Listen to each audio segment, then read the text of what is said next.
Hello दोस्तों, क्या हम दूसरी दुनिया में जा सकते हैं? क्योंकि दूसरी दुनिया के बारे में हमने बहुत सुना है। हमें वो दुनिया इस दुनिया से बहुत अच्छी लगती है। क्या टाइम ट्रेवल हो सकता है, या फिर हम जो कल्पना करते हैं वो सिर्फ कल्पना ही होती है? अगर हम विज्ञान की माने तो यहाँ पर बहुत सारे ब्रह्मांड हैं। ब्रह्मांड का मतलब एक ब्रह्मांड में ही हमें बहुत सारे ऐसे ग्रह मिल जाएंगे जिन पर जीवन है। जीवन जहाँ पर पृथ्वी ही नहीं, यहाँ जैसी अनेक पृथ्वियाँ हैं, पर हम उन तक पहुँच नहीं पाए, अनजान हैं। तो इसका मतलब हम यहाँ जो कर रहे हैं, शायद दूसरी यूनिवर्सिटी में हमारा कैरेक्टर कुछ और कर रहा हो। शायद जो हम कल्पना करते हैं वो हमारा दूसरा कैरेक्टर हो। हम दूसरी दुनिया में कैसे जा सकते हैं? कई बार ऐसा होता है, हम सपने ऐसे देखते हैं, हमें ऐसा लगता है हम दूसरी दुनिया में पहुंच गए हों। हम अपने क्रश को पा लेते हैं, जबकि इस दुनिया में उसे पाना असंभव है। और भी बहुत सारी चीज़ें ऐसी हैं जिन्हें हम कर सकते हैं, बट वो इस दुनिया में नहीं हो सकते। आखिर ऐसा क्यों होता है?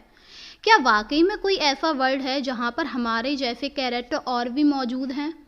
जो हम कुछ सोचते हैं वो सब उन कैरेक्टर की ज़िंदगी में होता है, या फिर ये हमारा भ्रम है? कल्पना करना कितना सही है? क्या हम जो कल्पना करते हैं वो कभी रियल है, या फिर कल्पना सिर्फ एक भ्रम होता है?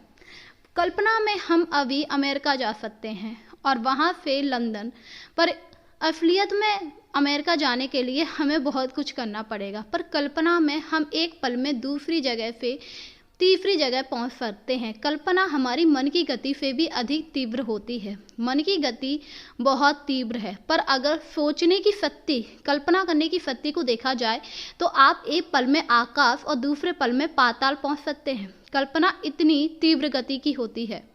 पर क्या हर कोई कल्पना कर सकता है? क्या हर कोई इतना ही तीव्र सोच सकता है? ऐसा नहीं है। बहुत सारे मनुष्य ऐसे होते हैं जो इन बातों पर विश्वास नहीं करते हैं और वो कल्पनाओं को पागलपन बताते हैं।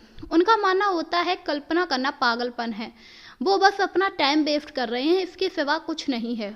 जबकि ऐसा नहीं है। कल्पना करने से हम दूसरे वर्ल्ड में जा सकते हैं। वहाँ पर हम अपने मन मुताबिक वो सब कुछ कर सकते हैं जो इस वर्ल्ड में नहीं कर पाते हैं। क्योंकि कल्पनाओं में हम राजा, सैनिक, महाराजा, हीरो, हीरोइन या फिर कोई भी कार्टून कैरेक्टर बन सकते हैं, जबकि असल ज़िंदगी में ऐसा होना नामुमकिन होता है। कल्पना में हम किसी भी चीज़ को पा सकते हैं, चाहे फिर वो कोई भी हो। हम भगवान को कल्पनाओं में पा सकते हैं, पर रियल ज़िंदगी में पाना असंभव होता है। क्या रियल में कल्पना इतनी पावरफुल होती है जो हमें दूसरी दुनिया तक ले जाती है? बस कल्पना करने की शक्ति हमारी तीव्र होनी चाहिए। कल्पना ऐसी करनी चाहिए जिसमें हम बस खोए रहें। बहुत सारे लोग ऐसे होते हैं जो हमेशा कल्पनाओं में ही रहते हैं। वो इस दुनिया में रहते हुए भी दूसरी दुनिया में जी रहे होते हैं। वो भले ही आपके बीच में होंगे, पर उनका शरीर तो यहाँ है, पर उनकी आत्मा दूसरी दुनिया में होगी। वो इसलिए होता है क्योंकि वो अपनी कल्पना शक्ति से उस जगह पहुँच जाते हैं जहाँ की वो कल्पना करते हैं। और कल्पना शक्ति वाकई में इतनी स्ट्रांग होती है कि वो जो चाहे वो कर सकती है। कल्पनाओं के माध्यम से हम कुछ भी कर सकते हैं, क्योंकि कल्पनाओं की कोई भी सीमा नहीं है। कल्पना असीमित होती है। कहते हैं ना, अरे कल्पना करने से क्या होता है?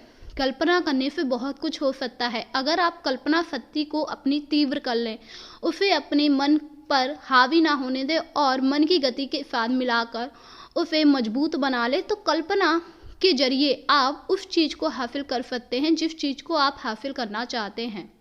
और इसी के साथ आप दूसरी दुनिया में भी कल्पनाओं के माध्यम से ही जा सकते हैं, शायद जागते या सोते हुए। ऐसा नहीं है कि आप कल्पना सिर्फ सोते हुए कर सकते हैं।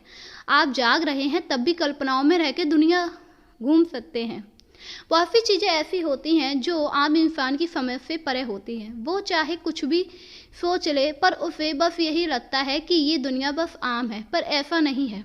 इस दुनिया में बहुत कुछ ऐसा है जो आम लोगों की अपेक्षाओं से बहुत ज़्यादा बढ़कर है। तो उम्मीद है आपको आज की वीडियो पसंद आई होगी। ऐसी वीडियो देखने के लिए मेरे चैनल पर बने रहिए। धन्यवाद।